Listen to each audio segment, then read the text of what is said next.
இன்னைக்கு நம்ம வீடியோவில் ஆந்திரா ஸ்டைல் நண்டு கிரேவி எப்படி செய்யலான்னு பார்க்கலாம். அதுக்காக நான் 1/2 kg நண்டு வாங்கி சுத்தம் பண்ணி வச்சுருக்கேன். 2 பெரிய சைஸ் வெங்காயம் ரஃப்பாக கட் பண்ணியிருக்கேன். ஒரு மீடியம் சைஸ் தக்காளி ரஃப்பாக கட் பண்ணது, 7 பூண்டு பல், ஒரு துண்டு இஞ்சி பொடியாக கட் பண்ணது, 2 பச்சை மிளகாய், 1 டீஸ்பூன் மிளகு, 1 டீஸ்பூன் சீரகம், 1/2 டீஸ்பூன் சோம்பு, ஒரு சின்ன துண்டு பட்டை, 2 கிராம்பு, ஒரு சின்ன லெமன் சைஸ் புளியை ஊற வச்சு எடுத்துருக்கேன், 1 டீஸ்பூன் மஞ்சள் தூள், 1 டேபிள் ஸ்பூன் தனி மிளகாய் தூள், 1 டேபிள் ஸ்பூன் மல்லித்தூள், உப்பு தேவையான அளவு, எண்ணெய் தேவையான அளவு. இப்போ எப்படி செய்யலான்னு பார்க்கலாம். இப்போ ஒரு கடாய் எடுத்துருக்கேன், இதில் 1 டேபிள் ஸ்பூன் அளவுக்கு எண்ணெய் சேர்த்துக்கிறேன். இப்போ எண்ணெய் சூடானதும் இதில் பட்டை, கிராம்பு, மிளகு, சீரகம், சோம்பு எல்லாத்தையுமே சேர்த்துடுறேன்.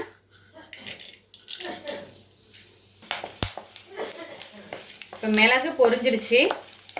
இந்த ஸ்டேஜில் இஞ்சி பூண்டு,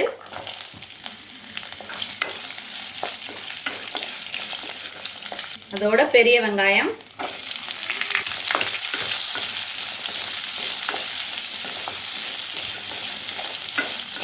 இதோட 2 பச்சை மிளகாய்,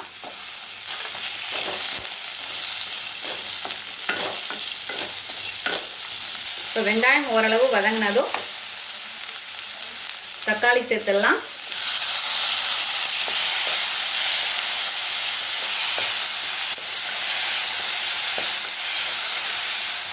இப்போ வெங்காயம் தக்காளி நல்லா வதங்கிடுச்சு. இந்த அளவுக்கு வதங்கினா போதும். இப்போ ஸ்டவ்வை ஆஃப் பண்ணிடலாம். இதை ஆறுனதும் மிக்சி ஜாரில் சேர்த்து பேஸ்ட்டாக அரைச்சி எடுத்துகிட்டு வந்துடலாம். இப்போ வெங்காயம் தக்காளியை நல்லா அரைச்சி எடுத்துகிட்டு வந்தாச்சு. இப்போ அதே கடாய் இருக்கட்டும், இதில் ஒரு 2 டேபிள் ஸ்பூன் அளவுக்கு எண்ணெய் சேர்த்துருக்கேன். இப்போ எண்ணெய் சூடானதும் இந்த வெங்காயம் தக்காளி பேஸ்ட்டை இதில் ஆட் பண்ணிக்கலாம்.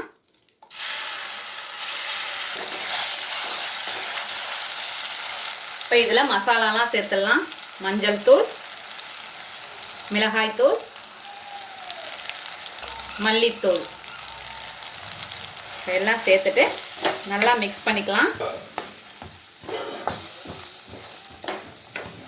இதில் இந்த ஜாரை கழுவி அந்த தண்ணியை எடுத்து ஊற்றிக்கலாம். அதில் ஊற்றிட்டு அதையும் சேர்த்து நல்லா மிக்ஸ் பண்ணிப்போம். இப்போ இதில் கிரேவிக்கு தேவையான அளவு கல்லுப்பு சேர்த்துக்கிறேன். வதங்கட்டும். இப்போ இதை மூடி வச்சு ஒரு 2 நிமிஷம் கொதிக்க விடலாம். மீடியம் ஃப்ளேம்லேயே இருக்கட்டும். இப்போ 2 நிமிஷம் ஆகிடுச்சு. ஓப்பன் பண்ணி காட்டுறேன். இப்போது இதில் ஒரு கொத்து கருவேப்பிலை, அதோட நம்ம நண்டு சேர்த்துடலாம்.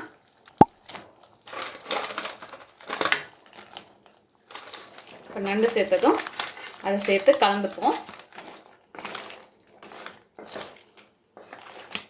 இந்த மசாலா எல்லா நண்டோடையும் கோட் ஆகணும். ஒரு 5 மினிட்ஸ் நண்டு அப்படியே வேகட்டும். மூடி போட்டுடலாம்.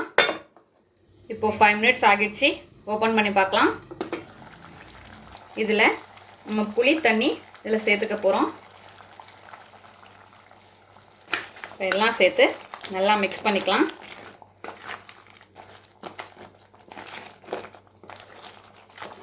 இப்போ லோ ஃப்ளேமில் வச்சிடலாம். லோ ஃப்ளேமில் வச்சு ஒரு 5 மினிட்ஸ் கொதிக்கட்டும். இப்போ 5 மினிட்ஸ் ஆகிடுச்சு. ஓப்பன் பண்ணி பார்க்கலாம். சூப்பராக ரெடி ஆகிருக்கு.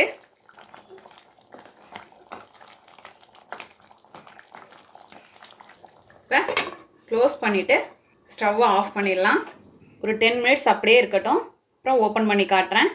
இப்போ 10 மினிட்ஸ் ஆகிடுச்சு. ஓப்பன் பண்ணி காட்டுறேன்.